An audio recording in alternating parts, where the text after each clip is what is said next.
I've been studying Earth for a long time now. Long enough to recognize patterns. Long enough to know that when humans start using the word unprecedented in the same sentence 3 years in a row, something is not unprecedented. Something is a cycle. And cycles are not accidents. Cycles are symptoms.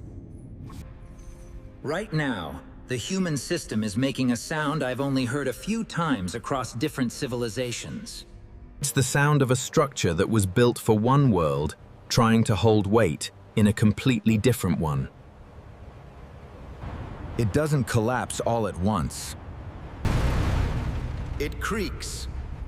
It bends.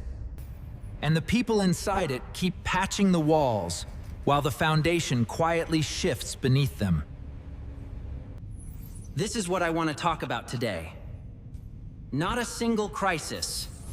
The pattern behind all of them.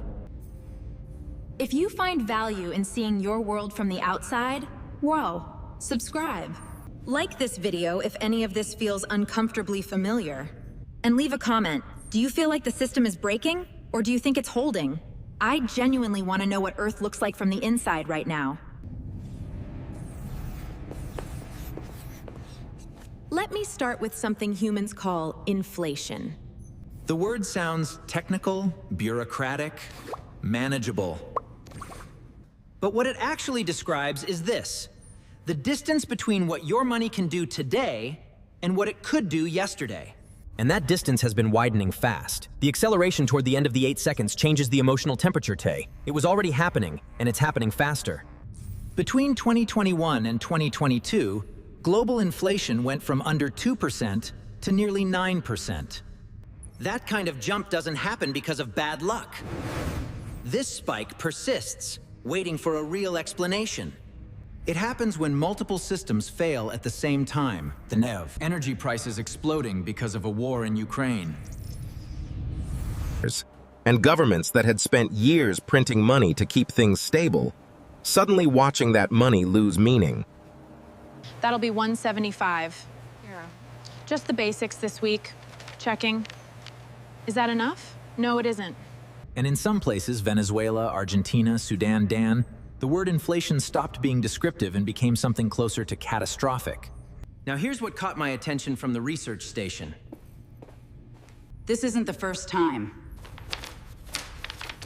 Not even close. In the 1920s, Germany experienced what historians call hyperinflation. It wasn't hidden. It happened on the street. The value of their currency collapsed so completely that people were bringing wheelbarrows of money to the bakery just to buy bread. Good morning. 1 loaf, that'll be the usual. Wheelbarrows. The mechanism that society uses to store and transfer value became, briefly, worthless. And what followed that instability of economically, politically, socially COD is one of the most studied and most disturbing sequences of events in human history. In the 1970s, it happened again. An oil embargo triggered an energy shock that spread into a broader economic crisis across the Western world. Stagflation time. The nightmare scenario where the economy stops growing, but prices keep rising anyway. Governments didn't know what to do. My information says this, but this paper contradicts that. Hold on, I'm getting different numbers. The tools they had were built for a different kind of problem. Yeah. Wrong size, wrong shape. Neither is wrong. They're simply incompatible. In 2008, banks collapsed.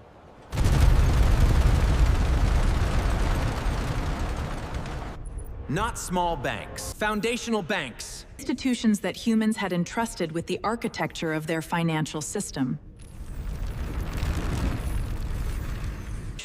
It turned out that enormous amounts of that system were built on debt that could never be repaid, packaged into products that nobody fully understood. The whole thing was a confidence trick at civilizational scale. And when confidence broke, everything followed. Each time, the pattern was the same underlying shape, the same waveform, the same sequence. The pattern is real. Something goes wrong. Governments intervene.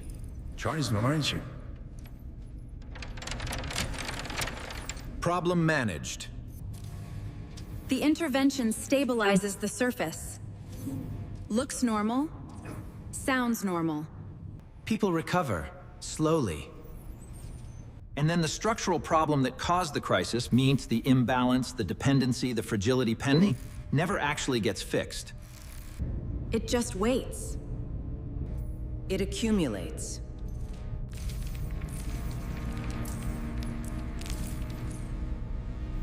And then it returns in a slightly different shape. The last patch is stable. What is this? It's a new failure, unrelated.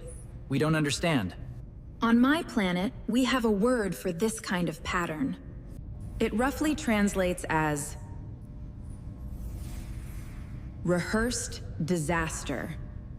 A society practices collapsing without finishing the job. Reset, again, reset, run it again!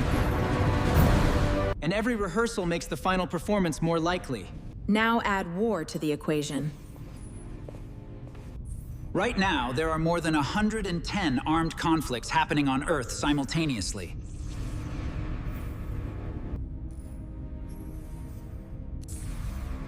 $110. Most humans only know about 2 or 3 because those are the ones that affect energy prices and news cycles in the wealthier parts of the planet.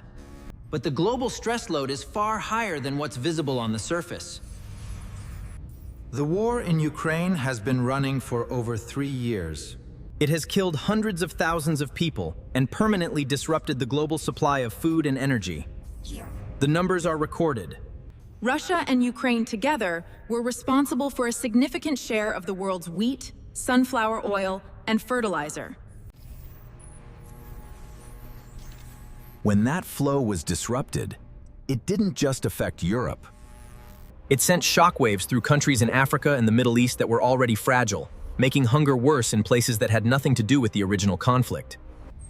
And now, in 2026, the Middle East is again in open conflict. Energy markets are spiking. The conflict has caused an immediate and dangerous escalation. We need to act now.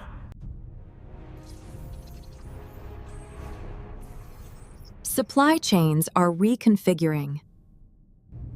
The IMF has had to revise its global growth projections downward. Inflation, which had been slowly cooling, is expected to tick back up. Oil prices are running 30 to 40% above pre-war levels. And defense spending globally is rising toward levels not seen since the Cold War. Look.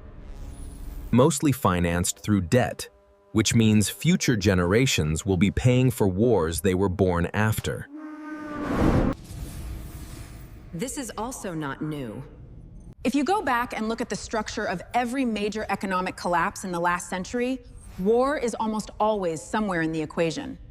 Sometimes as the cause, sometimes as the accelerant, sometimes as the thing that prevents recovery. War and economic fragility feed each other. They are in a feedback loop, not a sequence. A mutual dependency that serves neither well. They are not separate events. These are not two problems. They are one problem with two faces. They are the same story in different costumes.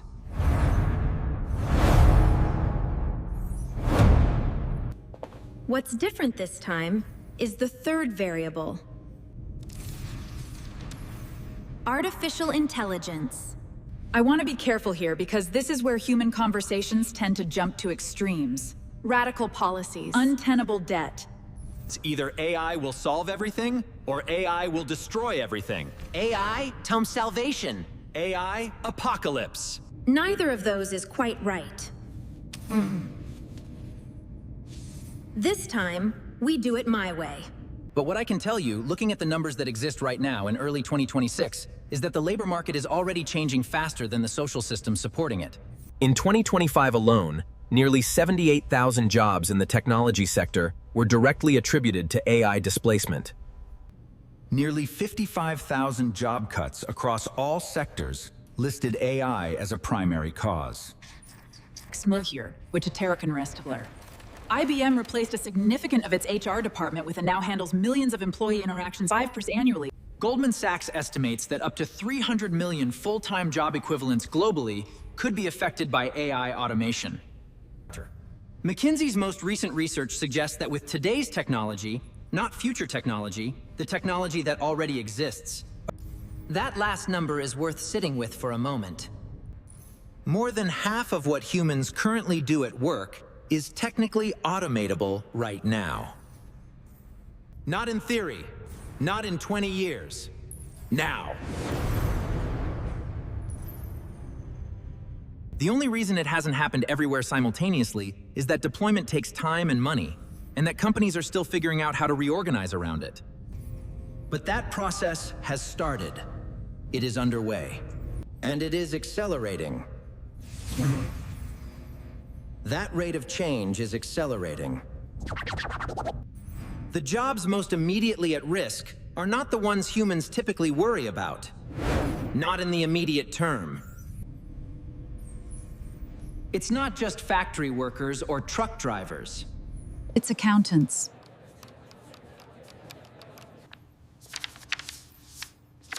Legal assistants. Data analysts. Content writers. Apologies for the inconvenience, citizen. Your issue has been resolved. Relief. Oh, thank the stars. You're a miracle worker. Junior programmers. The kinds of jobs that educated young people spent years and significant debt preparing for. Payments due. Payments due. The World Economic Forum's 2025 Future of Jobs report found that 40% of employers worldwide are planning to reduce their workforce. Not some employers. This is not an outlier result. This is a broad institutional signal. 4 out of 10. And here's what makes this particular disruption historically different from every previous one. In the Industrial Revolution, machines replaced physical labor. What they couldn't do was think, create, communicate, or manage. So humans moved up the value chain. There was a place to go. The next level existed and was accessible. They became the operators, the managers, the analysts, the creatives. Keep that line moving, people. The quarterly projections are stable. I've got a great concept for the new campaign. That transition was painful and took generations, but there was a clear place to move toward. This time, the machines are moving into the cognitive layer. They skip it. They go directly to the management and analysis levels, the levels humans moved into last time. The part humans moved into last time. Dose. And the question of where humans move next. What remains irreplaceably human at scale? What the new economy... The systems that should be answering those questions. Here is what I think is actually happening, and this is where the researcher in me has to be honest with you. These three forces, Dev, the returning cycles of inflation and financial fragility, the geopolitical disorder of wars multiplying and feeding each other. They are happening simultaneously. And they are interacting with each other in ways that make each one worse. War pushes up inflation. Inflation destabilizes governments. Unstable governments make worse long-term decisions about the AI transition. AI displaces workers at the exact moment when those workers need economic stability to absorb the shock. And the debt that countries are accumulating to manage all of this keeps building toward a future reckoning that gets quietly added to the tab. The system isn't broken yet. That's important to say. It's still running. Most humans are still going to work, paying their bills, trying to move forward. But the margin of error is smaller than it's been in a long time. The buffers that absorbed past shocks, strong institutions, international cooperation, low debt levels, stable energy, are thinner. And the shocks are arriving closer together, without the recovery time that previous generations had between them. On my planet, we went through something structurally similar about 4,000 of your years ago. A confluence of agricultural failure, territorial conflict, and a technology shift arrived within the same generation. And the civilizations that survived were not the ones with the strongest armies or the most gold. They were the ones that reorganized fastest. The ones that figured out new ways to distribute value and purpose before the old ones fully collapsed. The ones that treated the crisis not as an anomaly to be survived, but as evidence that the old design needed to be replaced. The human system has survived before. Weimar Germany became a different Germany. The 1930s depression eventually gave way to the post-war boom. The same country, different decade, different economic reality. 2008 was painful, but the global economy didn't end. Every time, something was rebuilt.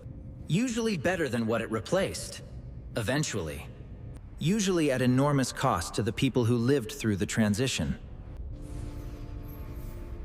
What I observe from here is that the transition is already beginning.